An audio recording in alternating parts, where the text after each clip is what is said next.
বন্ধুরা, আমার নিকিতাস kitchen and blog চ্যানেলে আপনাদেরকে স্বাগতম। দেখাবো সিম আলুর চচ্চড়ি করে আপনাদেরকে আমি কিভাবে করি সেটাই আপনাদের সঙ্গে শেয়ার করব। আজকে নিয়েছি আমি একদম বিচিওয়ালা সিম কিন্তু অনেক মজা লাগে। কড়াইয়ে আমি তেল গরম করে নিয়েছি, দিয়ে দিলাম কয়েকটা পাঁচফোড়ন। এখানে পেস্ট করে রেখেছি হচ্ছে সরিষা, আদা, রসুন আর পেঁয়াজ, এটা দিয়ে দিলাম মশলাটা। এখন আমি বাকি সব মশলা দিয়ে দিচ্ছি।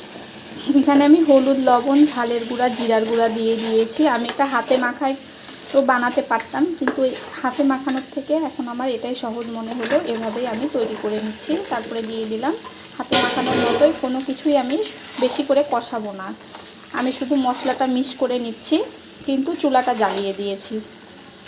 আর একটুখানি পাঁচফোড়নটা ফোড়নে দিয়েছি গরম তেলের উপরে, এতে সেন্টটা ভালো আসবে।